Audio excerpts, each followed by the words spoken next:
September 2nd on our closed session. Are there any public comments, Ms. City Clerk? No, there are not any public comments. Okay, very good. And let's go ahead and do a roll call, please. Councilmember Sanchez? Here. Councilmember Ibarra? Is present. Councilmember Figueroa? Here. Councilmember Charette? Yes, I'm here. Councilmember Nickel? Here. Councilmember Richard? Here. Councilmember Mulvihill? Here. And Mayor Valdivia. Here. All right, thank you. Thank you, Ms. City Clerk. Let's go ahead and begin.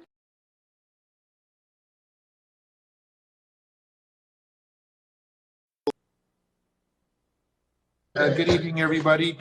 Let's go ahead and begin tonight's meeting of the Mayor City Council, acting as successor agency to the redevelopment agency of the city of San Bernardino. Today is Wednesday, September 2nd, 2020.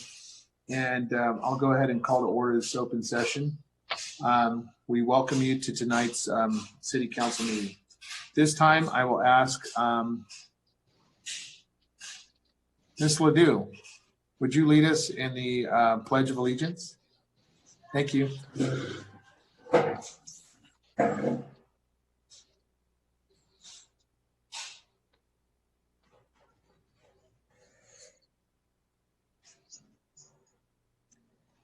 Got to put on her. I think you have to. Are you on mute? She's on mute. He's on mute. Let's redo this. Start again. I went through the whole thing. Well, Ready?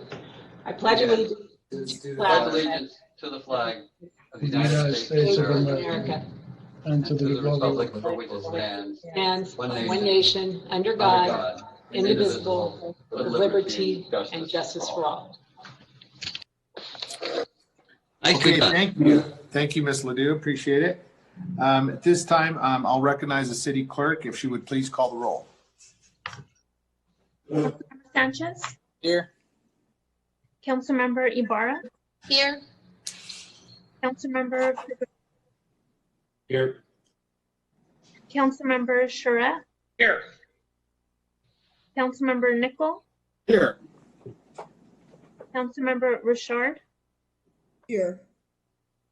Councilmember Mulvihill? Here. And Mayor Valdivia. Present. Okay, thank you, Ms. City Clerk. Appreciate it. Ms. City Attorney, is there anything to report from closed session? Yes, Mayor and council members and members of the public, I do have reportable action this evening. The City Council has voted this evening to release a summary of investigative findings related to allegations made against our Mayor Valdivia. To do so, the City Council has partially waived its attorney-client privilege as to these documents only. The documents will be finalized and will be released on Tuesday, September 8th. This action was approved by a vote of 5-0 with Mayor Pro Tem Sanchez. I'm sorry, 5-2 with Mayor Pro Tem Sanchez and Council members Ibarra, Figueroa, Nickel, and Richard voting yes. Council members Mulvihill and Charette voted no, but only because they wanted the documents to be immediately released. And that is all the reportable action that I have. Okay, thank you very much. Let's move on to our presentation portion tonight. Item number 1 is a Caltrans District presentation. For that, I'll turn to Ms. City Manager. Thank you, Mayor. I'm going to turn it over to Chris from Public Works, who will introduce the Caltrans folks. Oh, Chris isn't. Oh, there she is. Good evening, all. I hope that David is on. I was actually trying to. I'm here. Yeah. Oh, great. Okay. Well, I'm actually then gonna turn it over, yes, to Mr. David Matza from Caltrans. Great. Thank you, Mayor, City Council, City staff. My name is David Matza. I'm the External Affairs Manager for Caltrans District 8.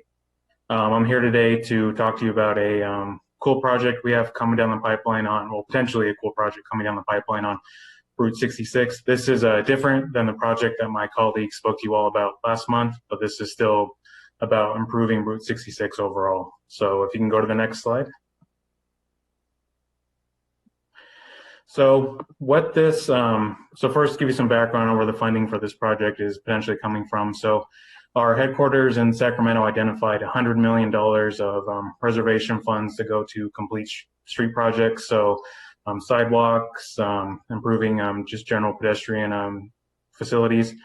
But this is, because there's limited funds, this is a very competitive thing internally. So District 8, which is Riverside and San Bernardino counties, is competing against District 7, which is LA County, District 12, Orange County, District 1 up in Eureka. So throughout the state, and there's only $100 million to go around. District 8 submitted 5 total projects for consideration. One of these projects was actually selected. That doesn't mean that it's been finally selected. We just have to provide more details. So this is a complete street project on Route 66 that's worth about $1.7 million, and we have to submit our final approval package by mid-September. So that's just kind of background where this potential funding is coming from. So if you can go to the next slide, I'll talk about the project a little bit more. Thank you.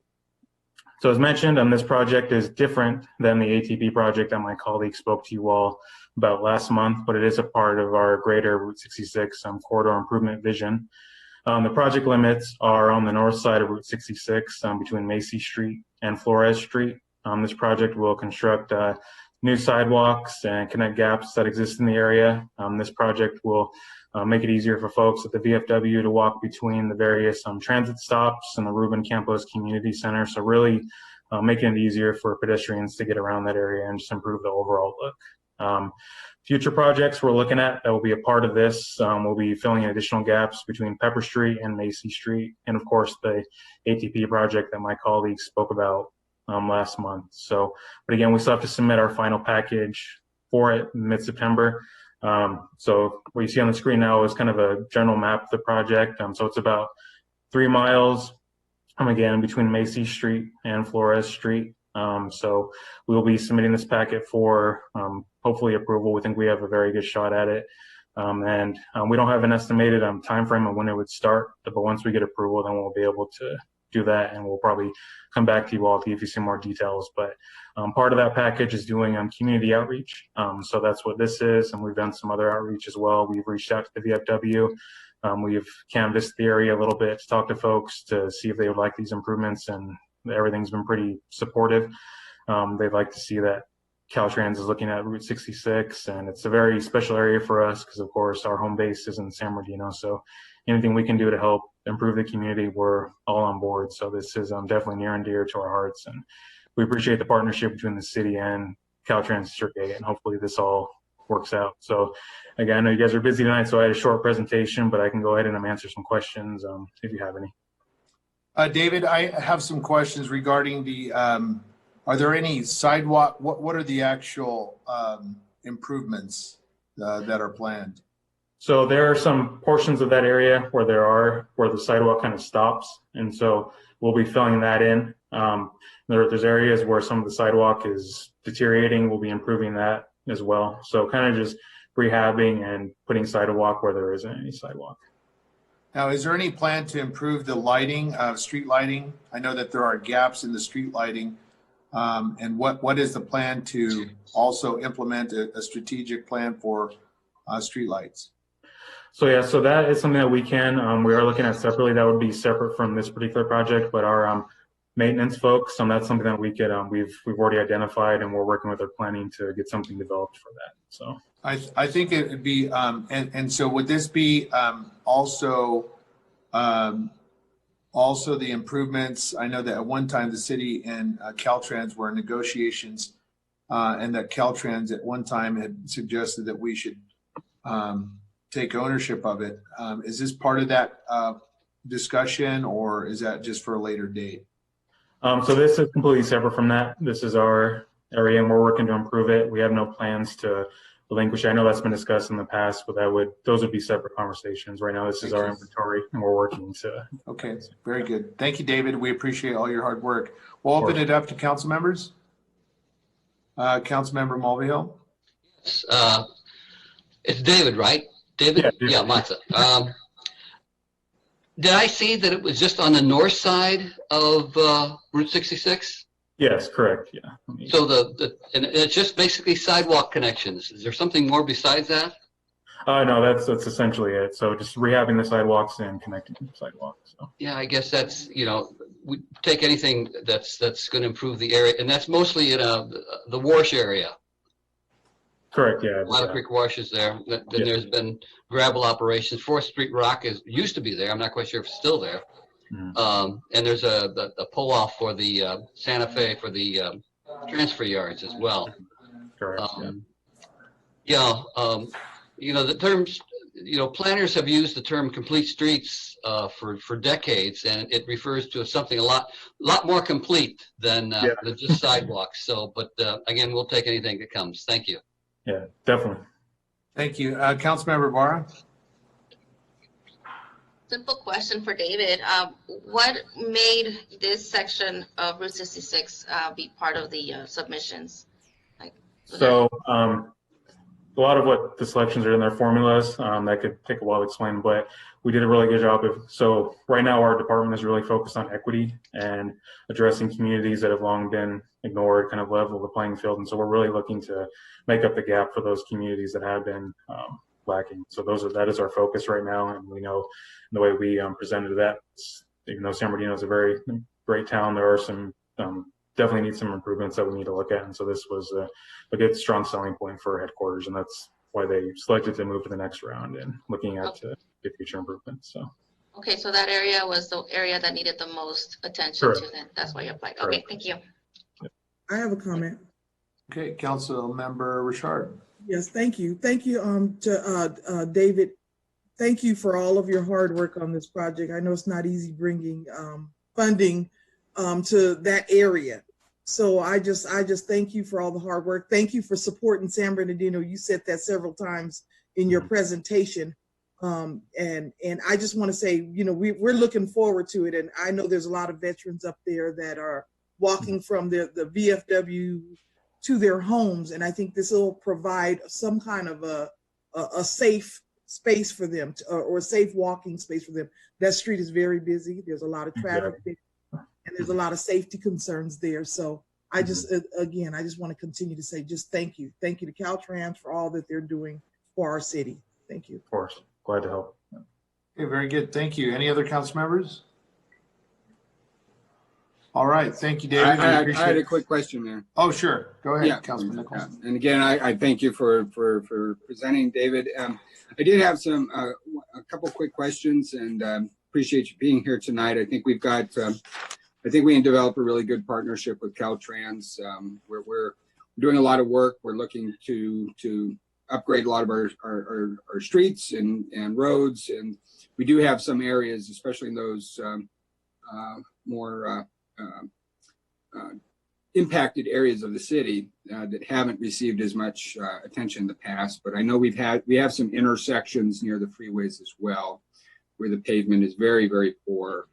And maybe at a future date, maybe we can look at how we might work together and address some of those pavement issues. I know Highland and the connection to the 210 from the 215 has some very, very bad pavement as well. So certainly in the future, we'd like to partner with Caltrans and look at, and then improving just the beautification of some of the right of ways as well. I think that goes a long way to help improve the quality of life in the city and the image of the city. And so certainly in the future, I'd like to work with you on some of that as well. But thank you for the presentation, and I really appreciate this investment in San Bernardino. Thank you.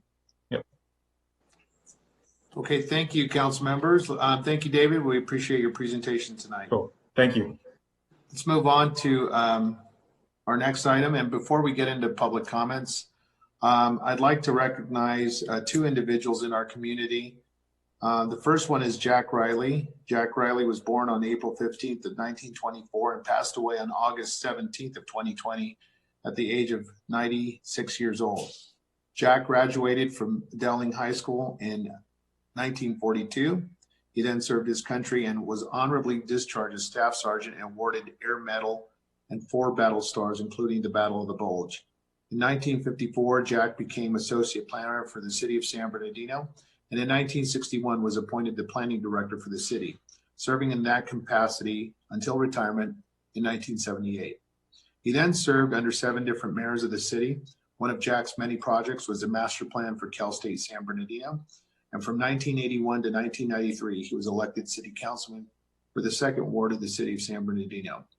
He will be remembered for his civic service, his artistic talent, and his sense of humor, and always with a smile. This time, we will recognize a moment of silence for Jack Riley.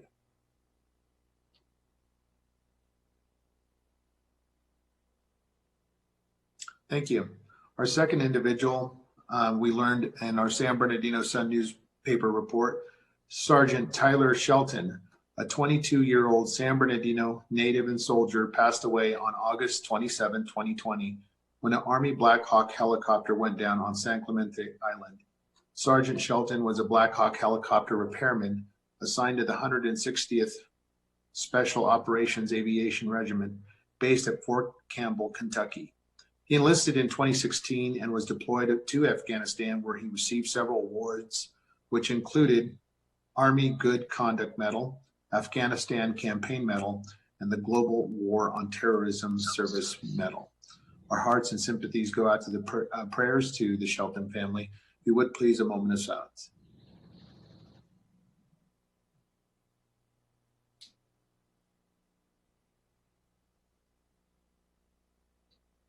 Thank you. I want to encourage all of our City of San Bernardino residents to please cooperate in the United States Census. We have several census takers surveying our 65 square miles of the city. And so we ask you, please, this is very important to our community. It's important for our federal government. There's a lot of opportunities here for our city. And we ask that you, of course, be vigilant, but also open your doors to those census takers. It's very important that we be counted as a city. There's a lot of federal dollars involved here, and so we need your voice to be heard. So please cooperate with our census takers, return those surveys, and cooperate with them even online. You have a lot of emails, so please. Councilman Mulvihill? I'm going to pass on this. I had another question, but okay, very good. We'll move on to public comments. Let's go ahead, Ms. City Clerk, if you would, please, public comments. Yes, just one moment.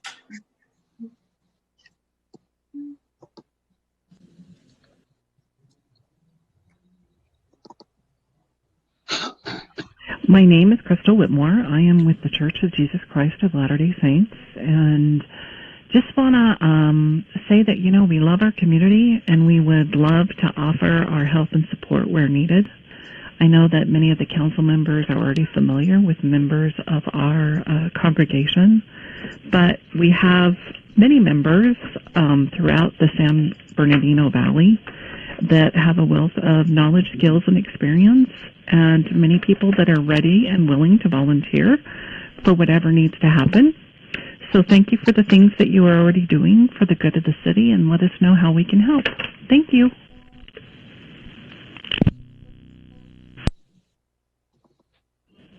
Hello, this is for tonight's City Council meeting. These are Hardy Brown's comments for tonight.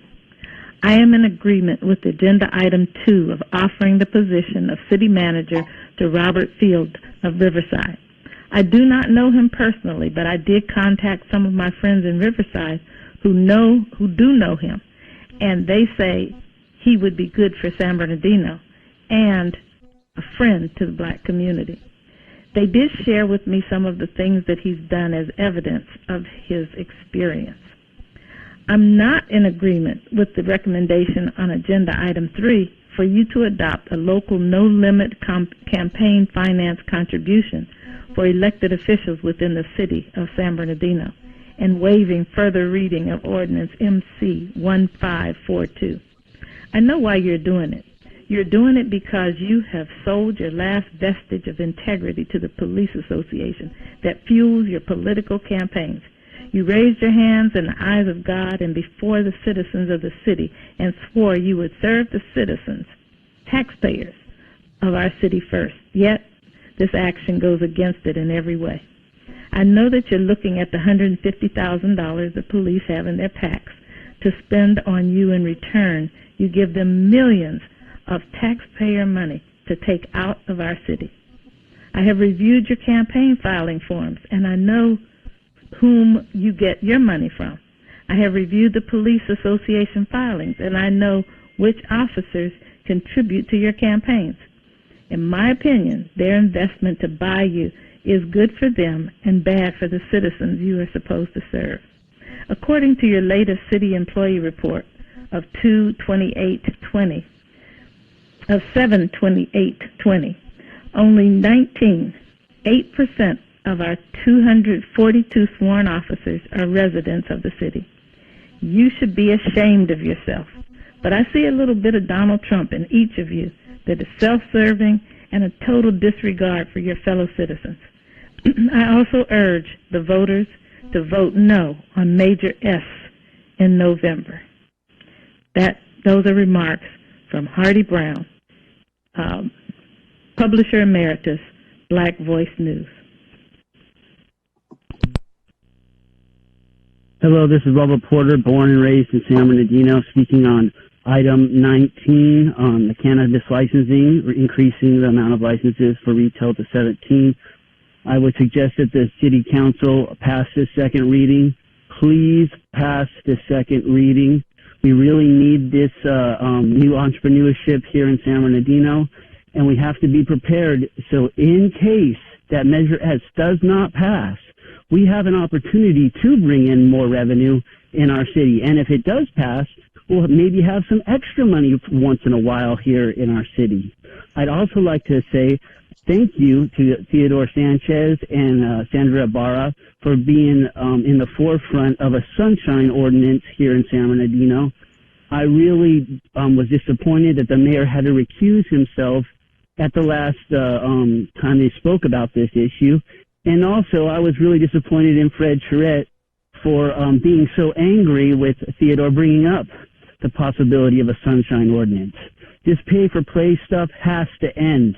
It has to end. People doing business with the city should not be discussing or giving money or doing things with the council and the mayor. It should be done with city employees, and that's it. Please, please consider a full sunshine ordinance that would cover all business with the city and keep this developer money, keep this special interest money out of the hands of the politicians and put it into our city where it belongs with the city employees. Thank you very much. This is Robert Porter. I love San Bernardino. This comment is for open session. Hello, Honorable Mayor and members of City Council. I'd just like to thank you for the opportunity to provide you with my thoughts on agenda item number 19 with you this evening. My name is Ryan Myro. I'm the owner of the successful Jimmy John's franchise here in San Bernardino. As a current business owner and someone who would like to open and operate a retail cannabis dispensary in the city, I wanted to offer my support and ask for your support to increase the number of retail permits to be allocated. Since the passage of Prop 64, the cannabis industry has grown continuously, year over year, providing more than just products. And legal cannabis business invested in the local community through redevelopment, charity support, and important tax revenue to cities across California. Speaking on a personal level, our group plans to occupy and renovate a space that has been vacant for over 10 years. We'll invest hundreds of thousands of dollars in the space and the entire center. This investment will not only help our facility, but will benefit all the other restaurants and the businesses in our specific center. In addition to the investment in the property, we plan to continue our support of local charities with a portion of all profits going directly back to the community. Now, I want you all to know I'm not alone, and by increasing the number of permits allowed in the city, there's the potential of millions of dollars to be reinvested in the San Bernardino. I'm also asking that you keep the current buffer zones from schools, youth centers, and day centers. There's no need to impose an additional buffer in between retail cannabis locations. This additional buffer will only hamper potential redevelopment in the city, and that's a fact. I'm a proud San Bernardino business owner. I look forward to growing my business portfolio here in the city, and I thank you for the opportunity to be heard.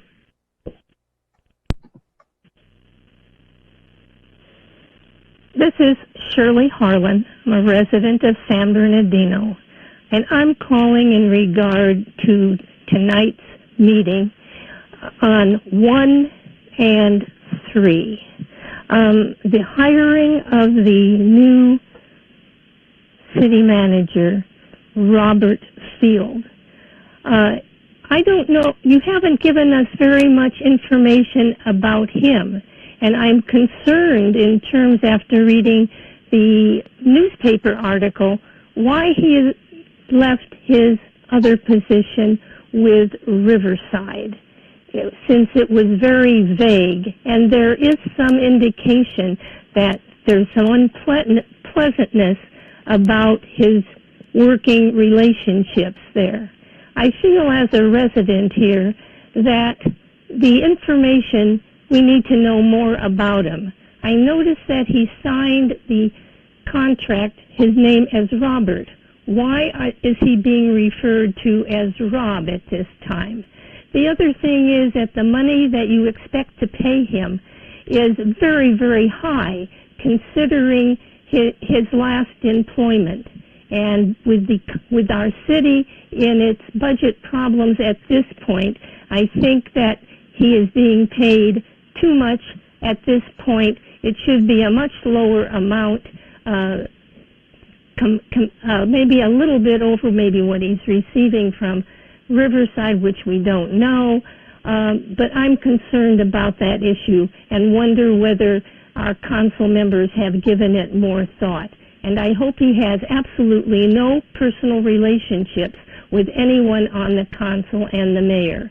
The other concern is on 3. There should be unlimited, there should be a limit on the money that's spent. And if the state is doing it at $4,700, that should be okay for the city of San Bernardino. But to leave it without any limits is not a good thing in terms of people who are running for office. It allows for a lot of money for some people, and those who might be good would not be able to raise that amount. So I'm concerned about the money issues on these 2 issues at this time. I don't know if my 3 minutes is up, but I hope that I have made my concern my concern to you, and that you will respect them. Thank you very much. Public comment for Treasurer Ortiz, open session. Council, on tonight's agenda, you are voting on a new contract of the new city manager that you refuse to have an open and transparent process for so the community could be involved.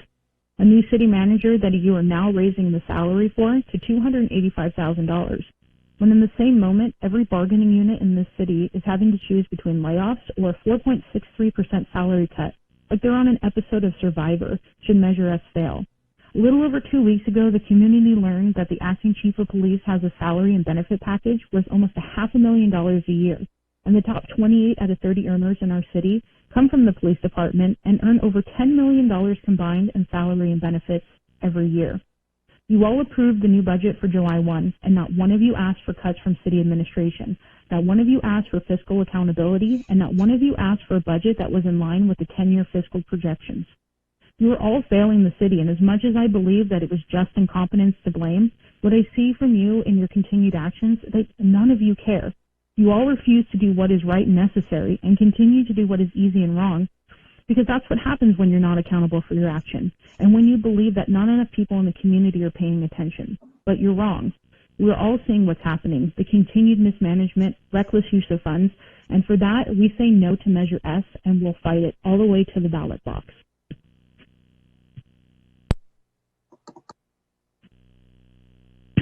Good evening, Mayor and Council members. My name is Ryan Oganesian with RD San Bernardino.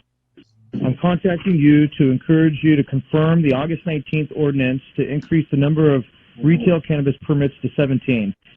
Proven to be a reliable source of tax revenue for cities throughout California.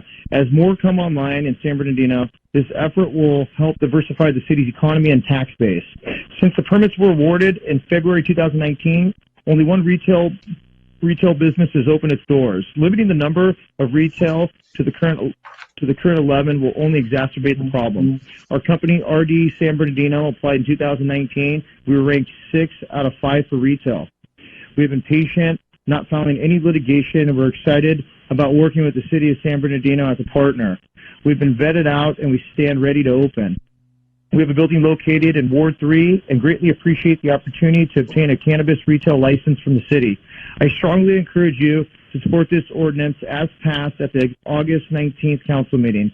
I would also strongly encourage the city council not to add any buffer between storefronts. This request seemed to be coming from one individual who does not have the best interest of the city in mind. We look forward to working with you, and again, thank you for your consideration. That concludes public comment.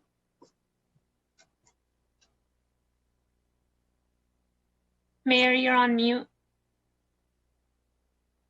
Okay, thank you. Thank you, Ms. City Clerk. We'll go into item number 2, which is our staff report. That is a resolution authorizing the execution of an employment agreement for the position of city manager. Ms. City Manager?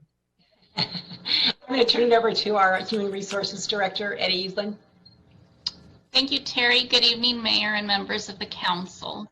So in accordance with Government Code Section 54953C3, the legislative body is required to orally report a summary of a recommendation for final action on the salaries, salary schedules, or compensation paid in the form of fringe benefits of a local agency executive during the open meeting in which the final action is to be taken.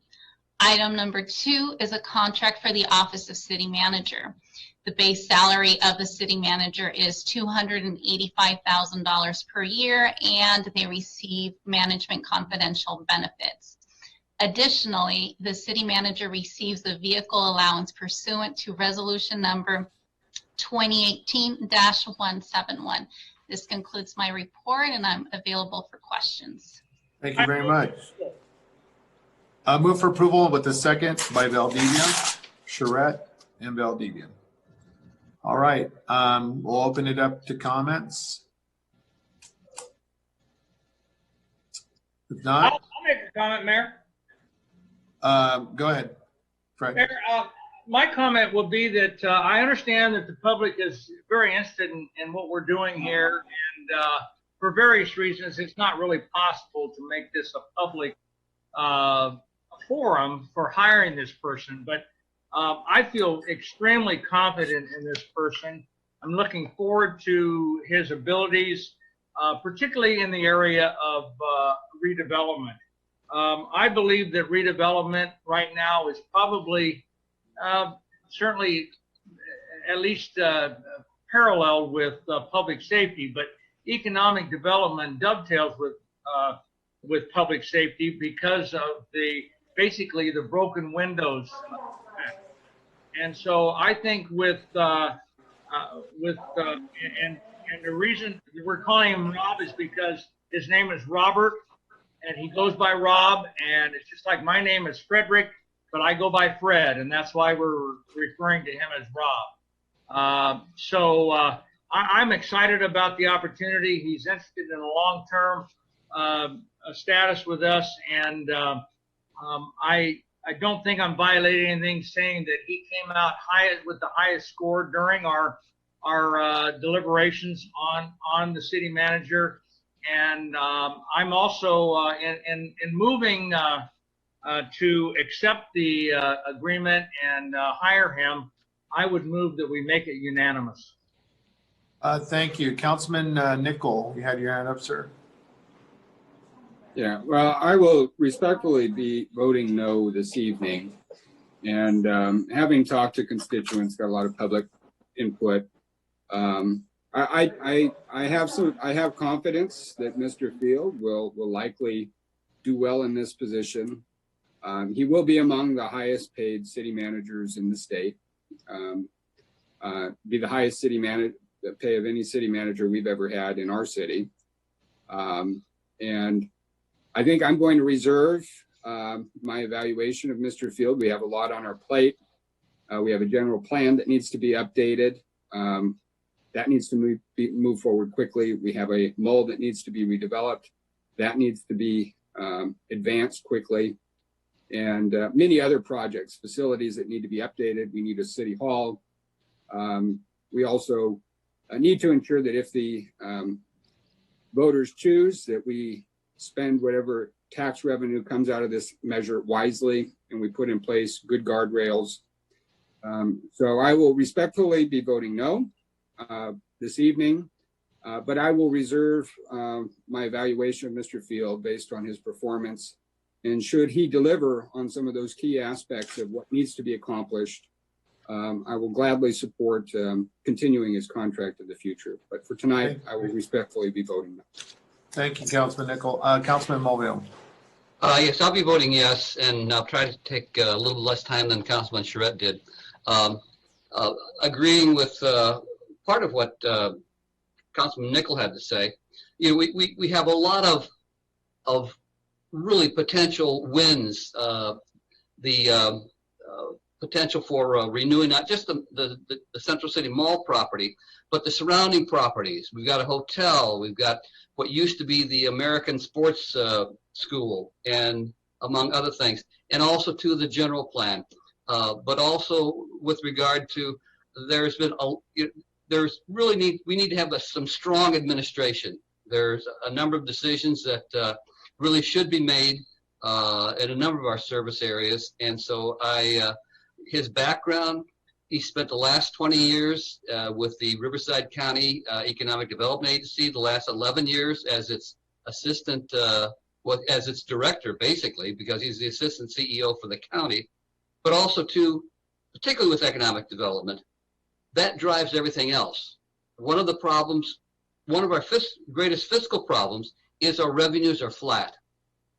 And economic development is exactly what we need to raise those revenues. And that's what he comes with especially. So I'll be voting yes on Mr. Fields. Okay, thank you, Councilman. All right, if there are no other comments. Go for the vote. Let's go ahead and please call the roll. Ms. City Clerk, if you would call the roll, please. Councilmember Sanchez, Yes. Councilmember Ibarra, No. Councilmember Figueroa, Yes. Councilmember Charette, Fred, you're muted. Sorry about that. Yes. thank you. Councilmember Nickel, No. Councilmember Richard, Yes. Councilmember Mulvihill, Yes. and Mayor Valdivia. Yes. Okay, the motion passes 6-2 with Councilmember Ibarra and Nickel opposing. Thank you very much. Mr. Field, we welcome you to the city and we look forward to your leadership. And we also want to thank our city manager who will be leaving us in the next couple of weeks. And I want to just say thank you very much, Terry, for all your hard work over the last year and a half with us. And we appreciate you and your leadership. We thank you. All right, let's move on. I'm going to exit the meeting. I'm going to rejoin my family, and I will be leaving the meeting tonight in good hands with Mayor Pro Tem Sanchez. Sir, take it away. Thank you. Thank you. Let's move on to item number 3. If we can get a staff report for that item, please. Certainly, I'm going to turn it over to Rebecca Kramer, Assistant City Manager.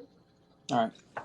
Good evening, members of the council and the public. The item before you this evening is an ordinance adding section 2.56090 to the city's municipal code, establishing no contribution limit requirements for elected officials within the city of San Bernardino. After receiving a staff report at the council workshop held on August 5th, including a review and discussion of the campaign finance regulations established under Assembly Bill 571, as well as the local regulations established by other cities surveyed, the City Council requested that an ordinance be drafted for review and consideration. During the council workshop, concerns were raised with respect to the potential for campaign contribution limits imposing legal barriers to political expression, along with an interest in the city maintaining the city's existing campaign contribution requirements. Based upon the feedback received during the council workshop, an ordinance has been drafted that does not restrict local campaign finance contribution limits in the city. The City Council can adopt or request modifications to the ordinance presented for consideration this evening. If the City Council does not take any action, the campaign contribution limits established under Assembly Bill 571 will go into effect on January 1st, 2021. And that concludes my presentation. We'd be happy to address any questions that the council may have. I'd like to make a motion to table the item and allow for the state mandate of 4,700 to take effect. I will second. Second? Yes. Okay. All right. So this is a motion to table, so it's not a debatable action. City Clerk, if you can please call roll. Councilmember Sanchez, Yes. Councilmember Ibarra, Yes. Councilmember Figueroa, No. Councilmember Charette, No. Councilmember Nickel, Yes. Councilmember Richard, No. Councilmember Mulvihill. No. The motion does not pass. Substitute motion to approve. Second. Debate? Yeah, so just to Yes. be clear, a vote to approve will put no limits whatsoever on campaign contributions in the city. Well, I make a substitute. Go ahead, Fred. My comment is what it's always been for longer than most of you have been alive, and that is we have term limits. Term limits are based on every 2 years, 4 years, or 6 years, depending upon the office you hold. And limits on fundraising should be limited to your ability to raise funds, and you should be trusted with those funds. This is I'm not sure, I might need some help. I'm not a constitutional expert, but this is a right for people to be able to help support anyone that they want for good government. If they want to support bad government, then they can do that too at a very high level. So this is something that should be done. We should be trusted. I know politicians aren't trusted. They're just one step above used car salespeople, and I say that with a heavy heart because I've been in the car business for many, many years. But it's something that there's no reason why people can't be trusted to raise money on their own and then spend it wisely. I've been against some tax measures because politicians don't know how to spend money wisely. So we have to apparently put ourselves in handcuffs. And I take exception to a couple of comments earlier about the POA. And the POA has never supported me, never in 12 years. And the fire union supported me the first time I ran. And the minute I voted for the proper fiscal responsibility to go from 4-man crews to 3-man crews, they came after me with everything they had. And there's no limits on the amount of money that they have in their PACs and that they raise. And there's ways of getting candidates money. So this will not end that. It'll be done through PACs. It'll be done through other ways. And I think this is an absolute abomination. And everybody wants transparency, and everybody wants everyone's hands to be tied. But that's not the American way, and I will not support this item. Just Henry, curious, go ahead. If I may, any of the prior no votes, is anyone willing to accept any potential limit? Not on the spur of the moment, and probably not at all. Not for the question. Because I know at the federal level and the state level, there are limits, and many places have limits. We would actually be. Level and the state level, those people are so screwed up. We don't know if they're foot or horseback. Okay. I just want to make it clear that many other levels of government do have campaign contribution limits. I've run for office in campaigns that did have limits, and I'll be honest, I think they're good. I think what it does is it makes you have to compete and really go out and really develop a diverse base of support. and I think that's a good thing. So I would respectfully disagree with Mr. Charette. I think limits force us, and you're absolutely right. We're politicians, ranking among car salesmen, but I think when we're forced to go out and forced to really compete and attract other interests other than a single interest or a small group of interests, I think it improves the process. Absolutely, I completely agree. Mr. Mulvihill. Mayor Pro Tem. Go ahead. What was, Henry, what's the limit you're proposing? I think the state limit is a reasonable one. And if I may ask, 4,700, it's 4,000. 4,700, and that would be, I would assume, per election. So because per of the individual, primary, right, and per individual contributor organization. For 1 year. Right. Well, no. Well, I think just to be clear from staff, now the state law would put 4,700 per election, or is it per year? Year. Staff, if I may. Rebecca, it's per year, correct? That is my understanding, yes. Okay, so it's not per election. So because we have a primary and a general, you would have to split that. Because I know the state, if you run for state office, it's per election. And I would be willing to make a substitute motion. Yeah, I'd be willing to compromise on this. Instead of the state restriction for 4,700 a year, I'd say 4,700 election, and that gives you, if you have to run in the general, that gives you the opportunity to get more. I'd be willing to accept that as an alternative, but no limit seems the issue doesn't sit well with me. The issue with that is that if we don't reflect the state limit, we would have to have staff that would be charged with enforcing this.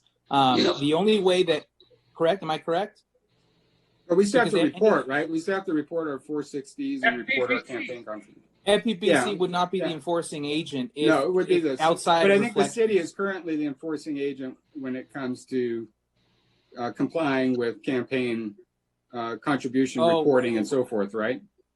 This is where we need the city attorney to come in. Yeah. Sonia, could you weigh in? Okay, yes. So when you're asking about in terms of enforcement, if you have a local rule, local standards, then those are your rules, and you would have to come up with your own enforcement mechanisms. I do have to tell you that the FPPC does offer the option now of you contracting with them to enforce both their rules and your rules.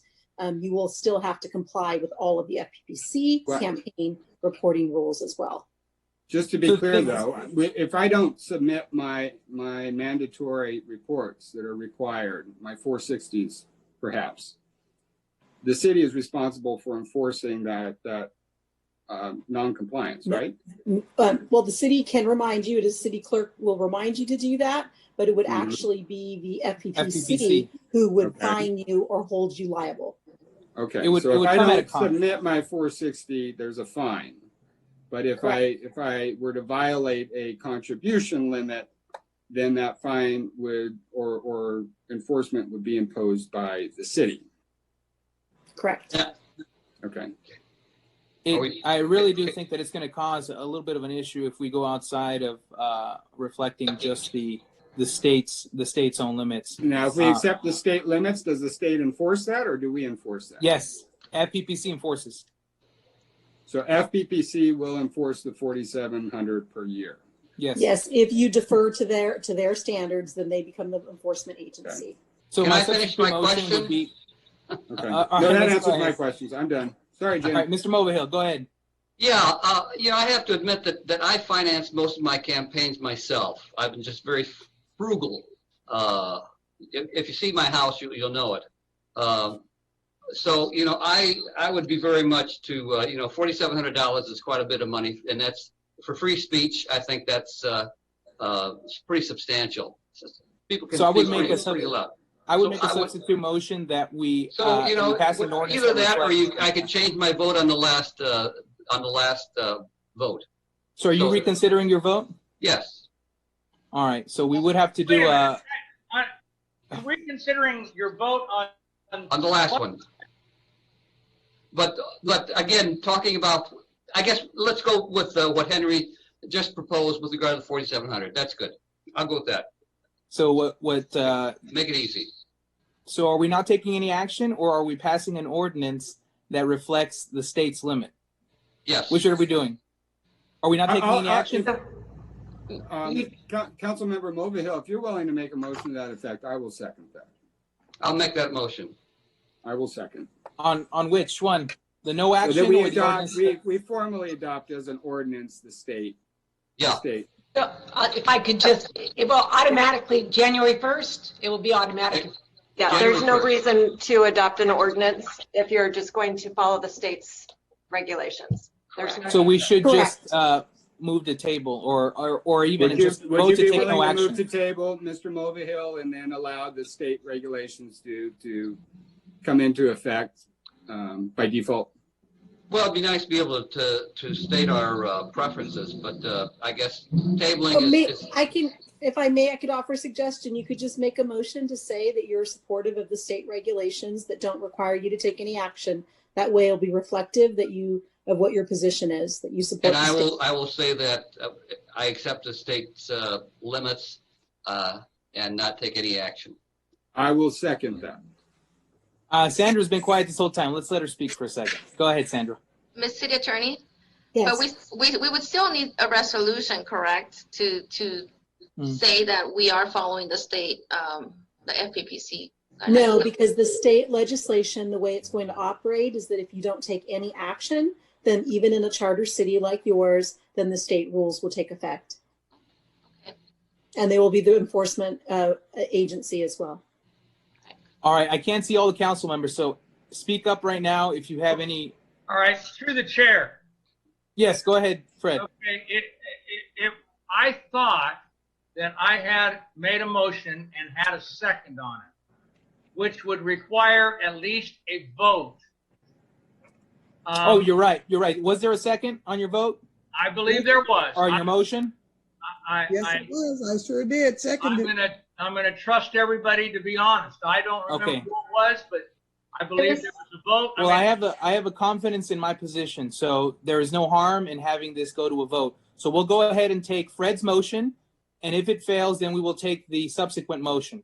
Okay, thank City you very Clerk, much. if you can, Mayor Pro City Tem, Clerk, if you can please call the roll. But I also wanted to make one more comment about this.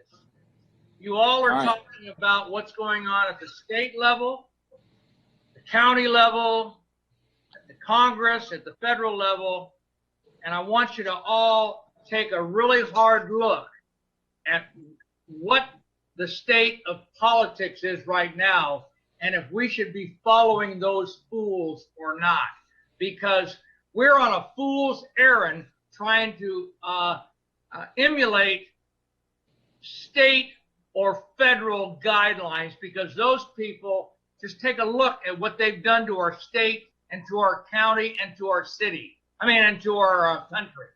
So take a look at it. And if you think limits increases the value or the competence of an elected official, then I've got a bridge to sell you, okay?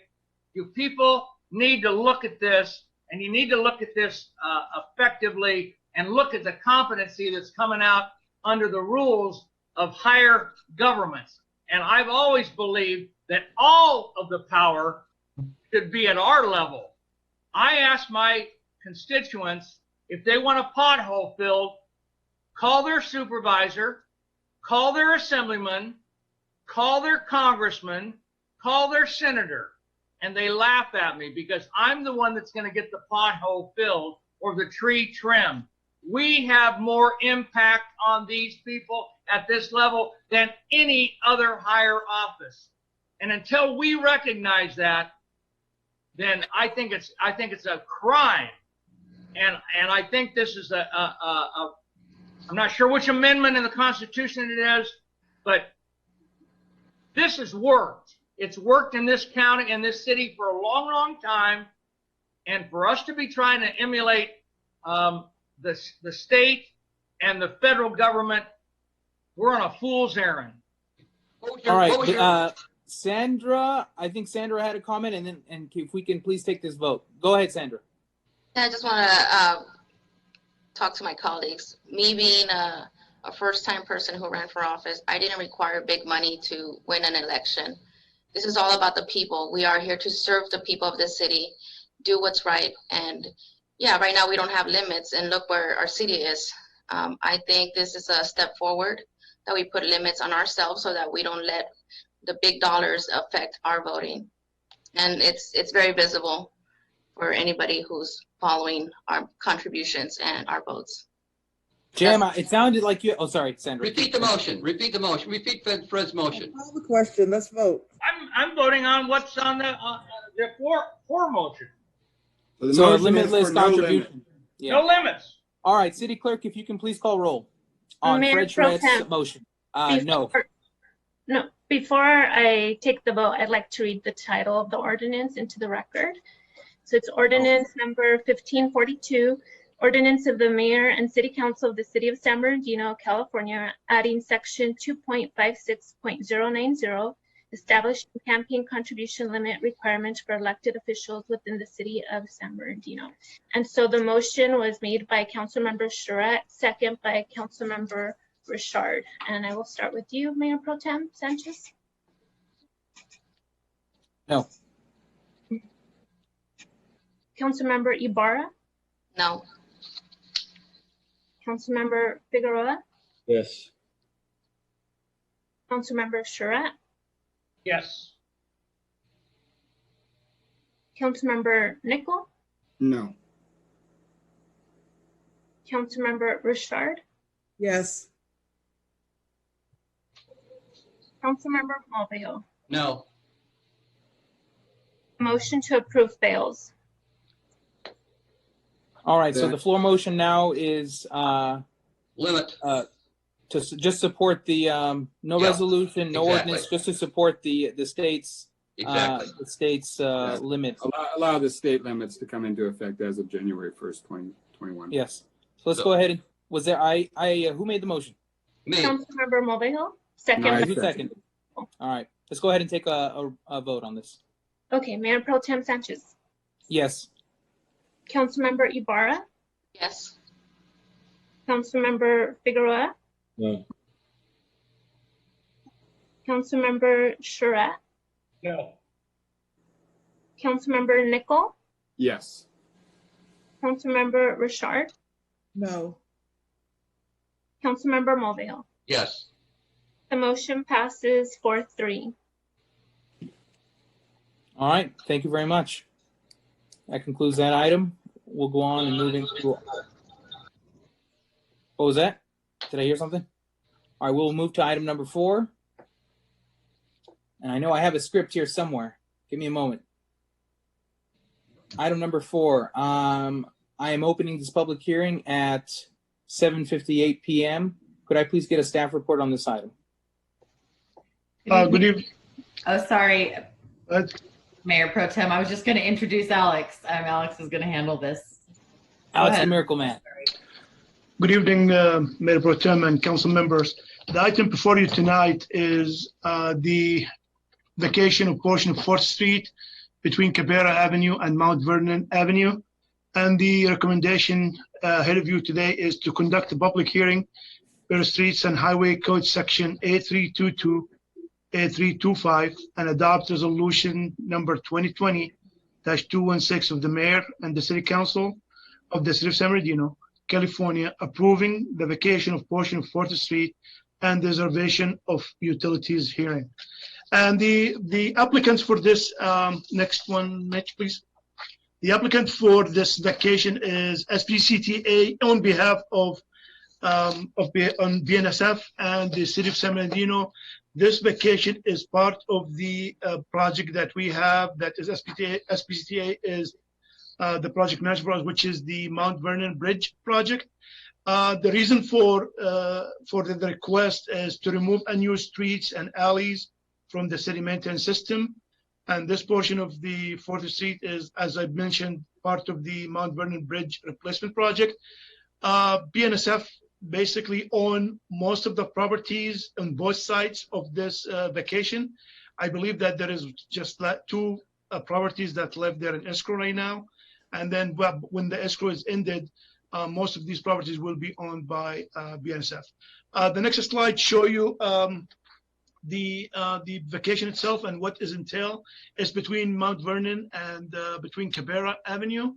And the next slide is the aerial view of what is going to be, what is we approving to vacate this evening. The next slide is, so the proposed vacation is consistent with the general plan. The Planning Commission concludes proposed vacation is categorical exempt from CEQA, and there's no significant impact on the environment. Utilities companies notified. They requested some easements. And a matter of fact, we have the gas company, there's water lines, sewer lines, and we have a storm drain that is in that street that we are requesting easements to be reserved. And according to BNSF, they are working with the city and the gas company to relocate all of these utilities out of this area so they can be clear and free for them to do their future expansion as they like.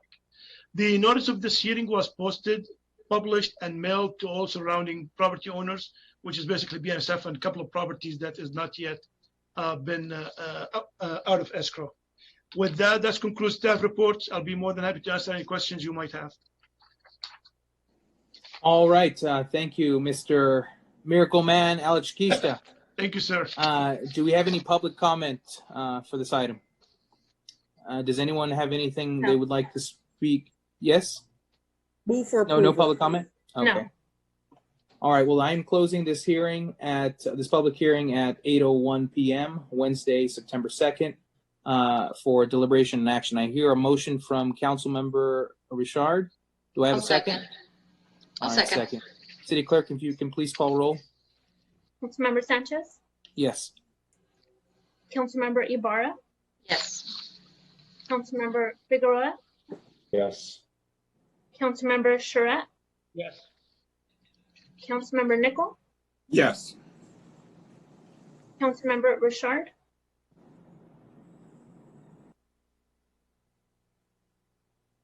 Yes. thank you. Councilmember Mulvihill. Yes. The motion passes unanimously. Thank you. Thank you, Mr. Alex Kista. We're going to move on to the consent calendar, items 5 through 19. We'll go down the line. Councilmember Ibarra, any items to pull? And someone take notes because, Ms. City Clerk, if you can please note. Okay. Sandra Ibarra, any items to pull? Just number 16 for a separate vote. 16. All right. Mr. Juan Figueroa. None. Mr. Fred Charette. Yes, which is kind of out of my character. I have 7. Wait a minute. I'm sorry, not 7. It is 14, 17, and 19. 14, 17, and 19. All right. Mr. Henry Nickel. I will pull item 18. All right. Miss Basine Richard. I have none. All right. And Mr. Mulvihill. 17, 18, and 19. 17, 18, and They've 19. already been pulled. All right. All right. So let's, how do we go about doing this? Move the balance. Yes. Second. Move the, Second. yeah. Any comments? All right. Let's call a vote. Ms. City Clerk, please. Member Sanchez, Yes. Councilmember Ibarra, Yes. Councilmember Figueroa, Yes. Councilmember Charette, Yes. Councilmember Nickel, Yes. Councilmember Richard, Yes. Councilmember Mulvihill. Yes. Motion passes. All right, items pulled. City Clerk, I'm going to have you do a lot of the heavy lifting. In sequential order, first item that was pulled from the consent calendar was? Number 14 by Councilmember Ibarra. All right, Sandra, go for it.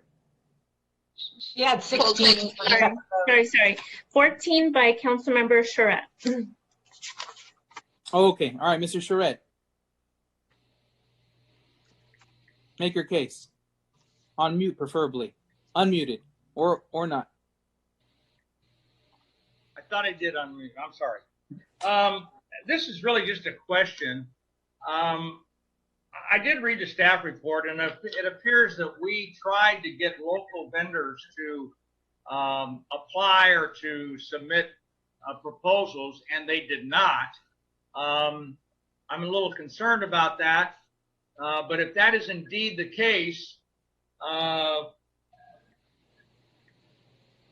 then I guess what else do we have a choice to do? But I can't believe that out of all the car dealers here in town, we couldn't get anyone to supply us with cars and get a purchase order for $60,000. And so I'm probably not going to support this item. And I guess I have to say that I don't probably completely believe or support the staff report because we did talk about this. We made it clear that we wanted PD to go through our local vendors. We had a local car dealer make a comment.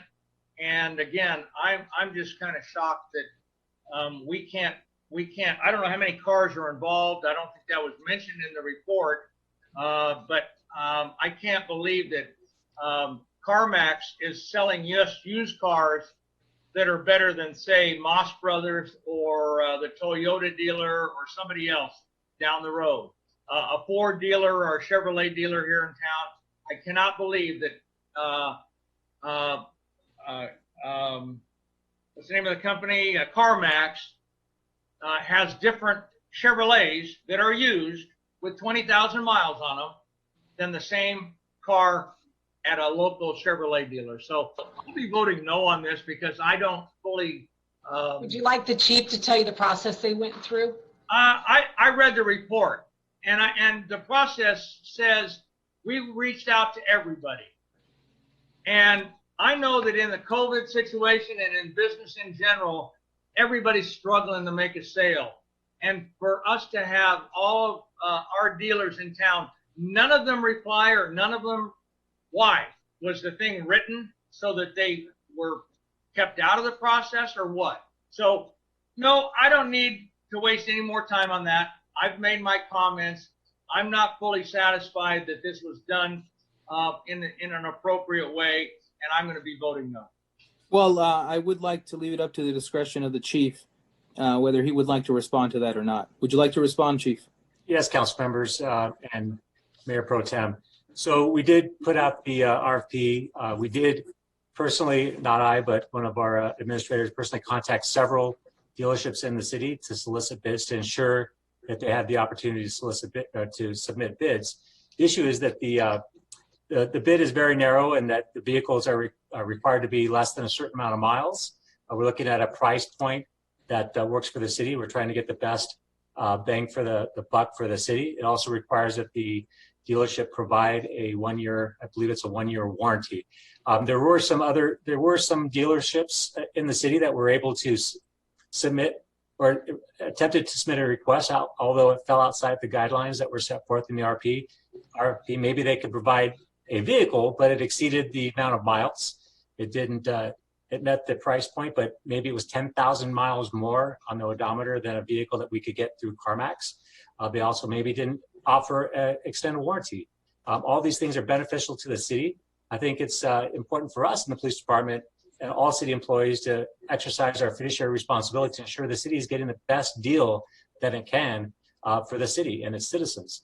And this is the case. This is CarMax has a large inventory. And one of the issues being for these other dealerships is that CarMax has a large inventory. We can go online, we can select the vehicle, they have it in the inventory, and it's ours. A lot of these other dealerships do not have these vehicles in their inventory. They have to take those parameters. They have to go acquire or bid on a vehicle to get it.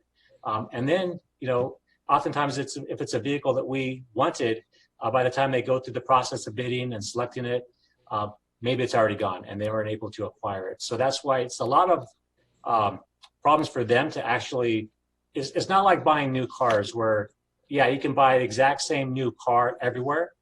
Used vehicles come in a various amount of different conditions. And we try to narrow it down that we want a vehicle that we can get a long life for out of for the city, and that's the best value for the city as well. All right, Jim, go ahead. Chief, what kind of a vehicle are you looking for? I mean, you said you're looking for Maybe a we vehicle. shouldn't say it. They're undercover. I'll say it's mid-sized sedans for the most part. And how many Sometimes can you? small SUVs. Yeah, pardon, SUVs? Sometimes small SUVs. Okay. We try to make it so that there's not a uniform style of vehicle that we use for undercover operations. And how many vehicles do you think you can buy with $60,000? I believe it's 3. Just 3, so $20,000 a piece. You can buy a heck of a used car for $20,000. It seems Less than 20,000, right? Well, the important thing is that we don't tell them exactly how much we want to spend on the car. I'm sure you've also purchased a car, and one of the first questions they ask you is how much do you want to spend, because they'll find a car that's right at that amount for you. Yeah. All right. Well, I think we spent enough time on this. I'd like to make a motion to approve. Do I have a second? I second. All right. City Clerk, please call roll. Councilmember Sanchez, Yes. Councilmember Ibarra, Yes. Councilmember Figueroa, Yes. Councilmember Charette, No. Councilmember Nickel, Yes.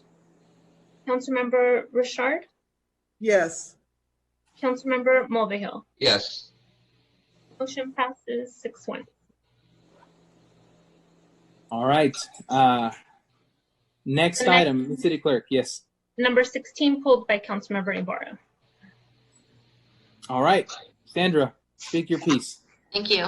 I requested to pull it because we are actually creating, and from my understanding, it's a position that's going to be making over $9,000 a month when we are having, still trying to tackle the finances for this fiscal year.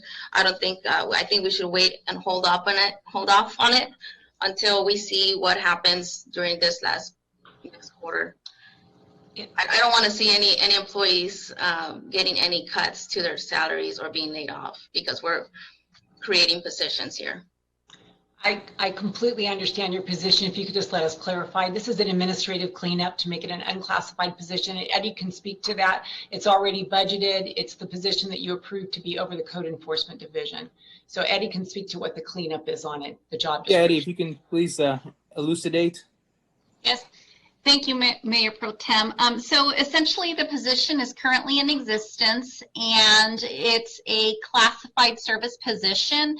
So this is more of a cleanup item to realign it to be unclassified, meaning the position upon your approval would be at will. And so that's the only change that's for consideration tonight. The position is existing and funded in our Community and Economic Development Department. All right, Mr. Charette, I see you there. Go ahead. Thank you very much. Not only is it existing, but it really isn't existing because it's not filled. And existing to me means there's a body in that position, and we need somebody in that position desperately. And this is something that is a no-brainer for our city. I think I said it earlier when we were talking about the city manager, and I'll have some further comments on the next item, that economic development is absolutely critical, and this is a critical part of economic development, to have a building, how are we calling it? Whatever the title is, it's critical to the operation of economic development, housing, building, community development. So this would be very short-sighted to not fill this position with a body, particularly if it's budgeted and it's there, it's unclassified, it's critical. And so I'll move to approve. Second. Any other comments? I can't see everyone, so please, if you have anything to say, speak up. I can't see everyone. All right, City Clerk, please call roll. Councilmember Sanchez, Yes. Councilmember Ibarra, No.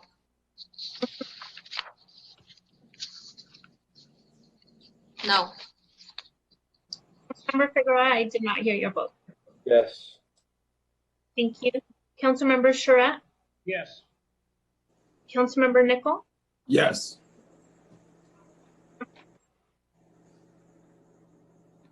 Yes. Councilmember Mulvihill. Yes. Okay, motion passes 6-1. All right, Ms. City Clerk, next item. The next item is item number 17, pulled by Councilmembers Charette and Mulvihill. All right. Shall I go ahead? Go ahead, Fred. Yeah. Yes. Sorry. Thank you very much. This item really kind of dovetails with the last item, but this is one that we really absolutely should be putting on hold until our new city manager comes on board. This is a critical position, and whether it be an employee or a consultant or whatever, we've got somebody coming to us in 2 to 3 weeks that's a economic development expert, and that's what this is really relating to. We've missed a lot of things here. One of the most important things, I think, and I don't mean to throw anyone under the bus, but on the list of projects, one of the most important ones, or at least should be part of the downtown, is the convention center. We never talk about that hotel and the convention center anymore. And this is something that I believe we need a staff person on board to manage, if we go further down the road, to hire a consultant to do some of the aspects of this job. But we need a full-time person to manage the consultant, unless Mike Huntley can do that. And I think as it stands right now, city manager staff is limited, and this would be either coming out of their staff for management of this contract, or Huntley's office, community development, would be managing it. And I think he's pretty well stretched. So my motion would be either, and I won't say table it yet because if there's further discussion, but would be that I think we should really hold off on this until the new city manager comes in, because the new city manager might have a completely different perspective of what we're going to do with this particular position. And he's coming in less than 3 weeks. Excuse me. He's coming in less than 3 weeks. And in those 3 weeks, we might spend some staff time of, I don't know how long, but staff time to put together the RFQ. And we're not getting anything more than qualifications anyway. So I really think that this needs to have the eyes of the new city manager to look at it and get his blessing on it, and see if he agrees that this is the way we should be going with this particular item. And so I'll leave it open for discussion, but I think we need to put this on hold at the very least until Rob Field comes on board. Henry, I see you down there, but I would like for staff to give a rebuttal. Either Terry or Rebecca, would you like to speak on this item? Actually, I'm not going to give a rebuttal. I was directed to bring this back, the request of Councilmember Nickel, and that's what we've done. Oh, This is from another angle. This is not their All right. position. Staff's position is not in a position to rebut things that we have to say from a policy standpoint. Yeah. All right. Let's go ahead and Henry has had his hand up patiently. We'll let him go, and then we have Mulvihill on the line. Yeah, well, for quite some time now, we've been told that we just simply don't have the staff to do a lot of the things that we know we need to do under our plan of adjustment. We agreed years ago as part of our bankruptcy settlement to begin moving forward on some very key aspects of both assessing and potentially addressing some of our real estate matters that we have in the city. We have a significant portfolio of redevelopment, former RDA properties. We have city-owned properties. We spent almost $1 million 2 years ago to conduct a comprehensive facilities assessment. We've been doing work, and we need to start moving forward. Now, my understanding is, and staff, please correct me if I'm wrong, this is a request for qualifications. So basically what we would be doing is over the next, how soon would the RFQ, how long does it take to put together an RFQ? I would assume it's going to take several weeks at minimum. Yeah, it would take a few weeks to put it Right. together, and then you'd put it out there for at least 45 days or so. Right. So, and I would just request that Mr. Field, as he comes on board, be involved in this. But I do not want to postpone anymore. We've been postponing for years, folks. Years. That's And not we have an true. obligation. That's not true. That is not true. If I may finish, Mr. Charette, please. Thank you. I'll let you speak, and I will, if I may speak. We've been deferring a lot of decisions for many years, and quite frankly, I've heard the cries from our city manager that we just do not have the staff.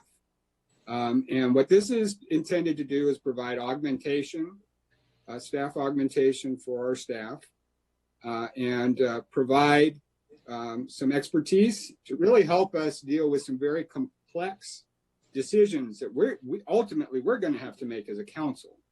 And so I think these services are very necessary. I agree that we should allow for input for the new city manager. I think he will bring a lot to the discussion. And if he decides that this isn't necessary, we can bring it back. But I do not want to delay these decisions any further. I think this is something that is desperately needed at this time.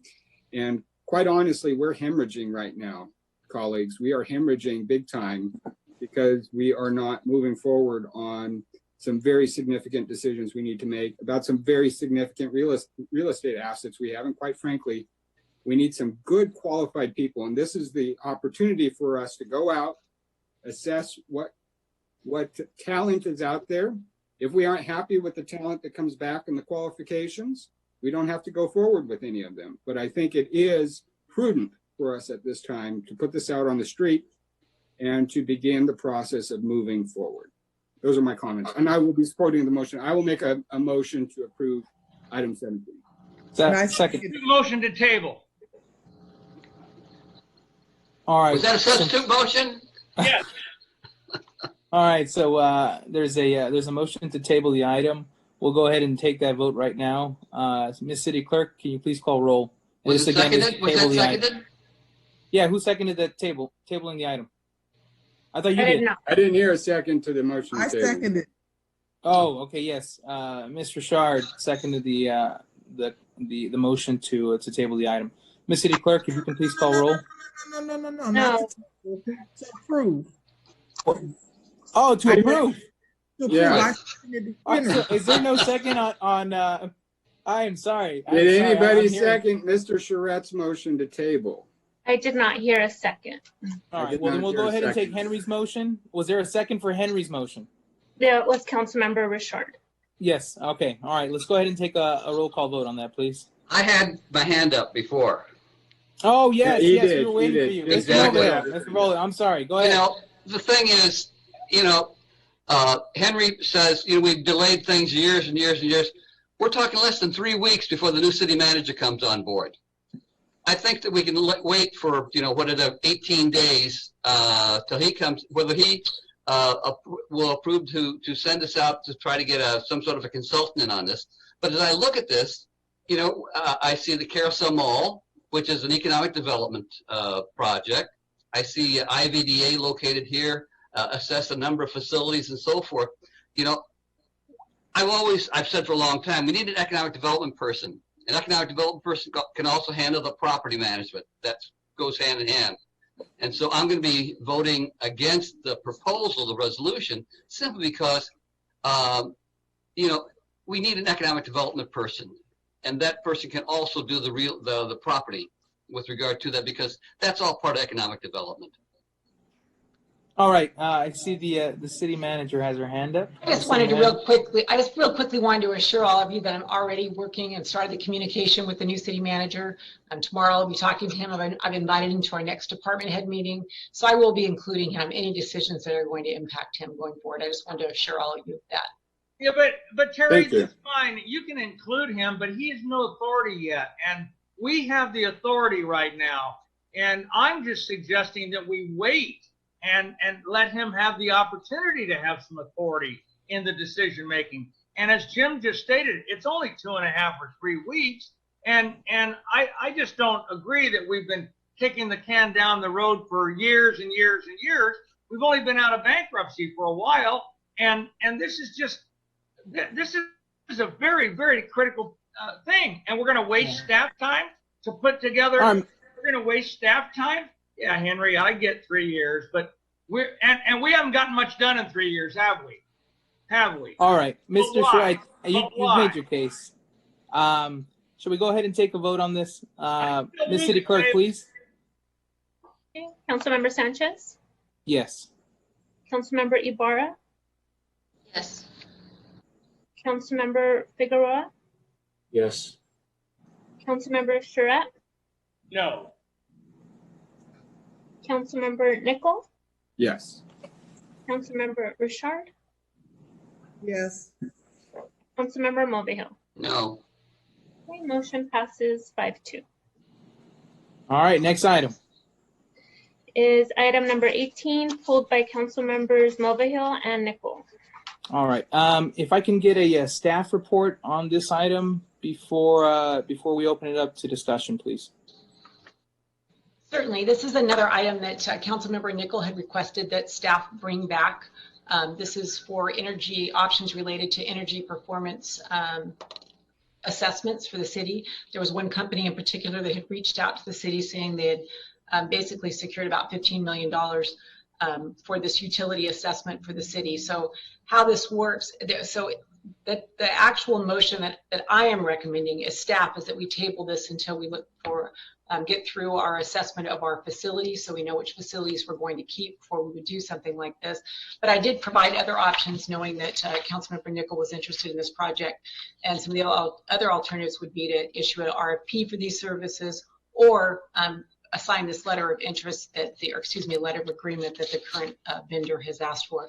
How these typically work is they come in and they assess your utilities for savings of your facilities and how much they take that savings and get a loan, basically a general fund loan for the money, and that savings is supposed to pay for that loan. So if the council were to direct us to go forward with this, I would strongly suggest that you get someone, an energy manager on our side, to oversee the project to ensure that the city's best interests are looked after. Move to table. Second. Second. All right, Ms. City Clerk, there's a motion and a second to table the item. If we can please call roll. Councilmember Sanchez, Yes. Member Ibarra, Yes. Councilmember Figueroa, No. Councilmember Charette, Yes. Councilmember Nickel, No. Councilmember Richard, No. Councilmember Mulvihill. Yes. Motion passes 4-3. All right. Ms. City Clerk, next item pulled from the consent calendar. Is item number 19, pulled by Councilmember Charette and Mulvihill. All right. Mr. Charette. Thank you. This is very brief. I don't support this item. I do want clarification if in this item, though, does it include the 1,000 foot distance between new operations? I guess that No, was so I think there are three components here, right, that we discussed. The first is increasing the retail license amount. You know, maybe I should have staff explain this. Sure. Why don't I just jump in and clarify that? Go ahead. Really, Go ahead. the item in front of you tonight is just the action council took at the last meeting, and that was to increase the number of retail from 11 to 17. That also includes the micro business. Council also provided some direction to us to look at the distancing. That will come back at a subsequent meeting. As well as the guidelines, as well as the additional standards that you had asked for. And that's actually, go ahead. You want to say something? Sorry. Which are I want to make sure we're clear that we're doing this kind of piecemeal, one step at a time. Right now, all we're discussing is the number of retail licenses, right? You are correct. But we will come back to the distancing between the outlets. Council did provide direction, so yes, that is a subsequent item that will come back to council along with the guidelines we have to bring back as well. Now, Sonia said at the last council meeting when we brought this up that there was we could only have 2 criteria and this would be a third one, so we couldn't do it. Am I wrong on that? Is Sonia still here? I'm just trying to You said clarify. something about that this would add another criteria that we couldn't. This is with regard to the cannabis and the distancing between retail outlets. And I'd stated something like 2,500 feet between retail outlets, and you came on and said, well, we're already requiring two criteria, and that's the only that's the maximum that we could handle.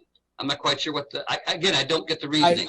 I think what it is that this ordinance has to address the number of retail licenses. We can pass another ordinance, or we can vote on a resolution that addresses the distancing as well as the communication between applicants and elected officials, but that will have to be done individually. They can't be clumped together, is my understanding. Right.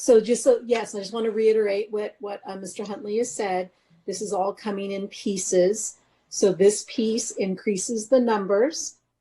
You have already addressed the resolution that looks at the different categories.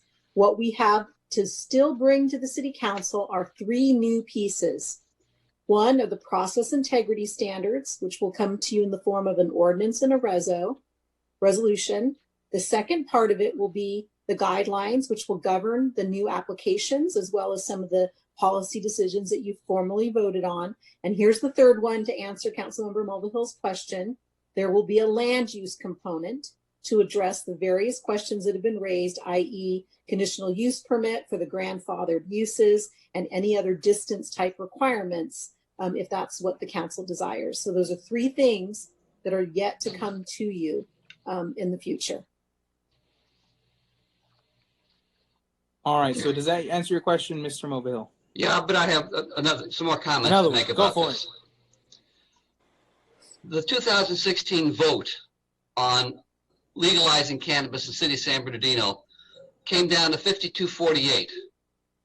In other words, 48% of the population voted against cannabis. And the way I read this, what you're telling me is that winner takes all. As long as people voted in favor of this, then you can max out on the number of outlets, which, again, the maximum amount is 17. And it's as though you're ignoring the fact that almost, again, it was a very narrow vote. And it's one of those examples. And Henry, take another look at your Federalist 10 and talk about the tyranny of the majority. You're sort of shoving this down people's throats, that you're basing your decision for 17 on a sample size of 1. You say, oh, 1's doing very well. Well, let's make it 17. And that's ridiculous. We don't know what the market is, and I've said that before, and we'll likely be stranded with a bunch of poorly operating, poorly functioning retail outlets, and God knows what kind of retail areas those are going to be located in, but they're not going to go away. I mean, somebody said, oh, well, competition is going to decide. Well, no, like liquor stores, they're just hanging on the margins. We're going to have, what's going to happen with cannabis outlets, the same thing with liquor stores. People are going to be loitering. They're going to be attracting all kinds of comings and goings. And the point is that we don't know what the market is, and we decided early on, and again, I think Fred has mentioned this before, to be conservative, to see where this is going, make sure that the ones we approve are going to be profitable. And again, I don't know what statistics you took, but you can't base it on a sample size of 1. Thank you. Other council members? Yes, Mr. Henry Nickel. I would move to approve the second reading of the ordinance. And I think I heard from Councilmember Richard seconding. If there's no other comments, let's go ahead and take a vote on this. Ms. City Clerk, if you can please call roll. And this again is to adopt the ordinance. Second reading. Yes. Councilmember Sanchez? Yes. Councilmember Ibarra? Can you guys hear me? Yes. Okay, yes. Councilmember Figueroa, Yes. Councilmember Charette, No. Councilmember Nickel, Yes. Councilmember Richard, Yes. and Councilmember Mulvihill. No. Motion passes 5-2. All right. I do believe that concludes our council meeting. Actually, all items on the agenda. So we now have items to refer to committee. We'll go down the line. I don't have anything to add. Miss Sandra Ibarra, items to, go ahead.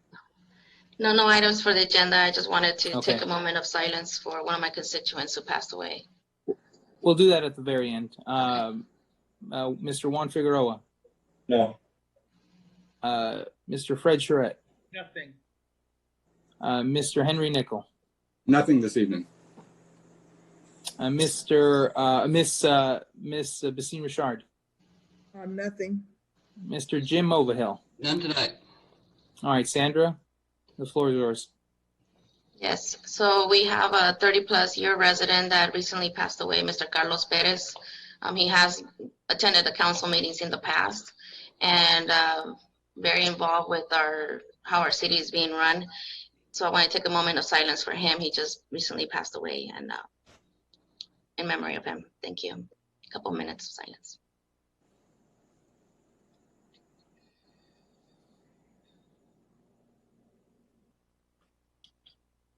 So at this time, I will adjourn the meeting of the mayor and the city council, and the mayor and city council acting as a successor agency to the redevelopment agency. We will adjourn to a special meeting to be held on Wednesday, September 16th, 2020 via web conference. The special meeting will begin at 4 p.m. All right, thank you. Everyone have a good night and be safe.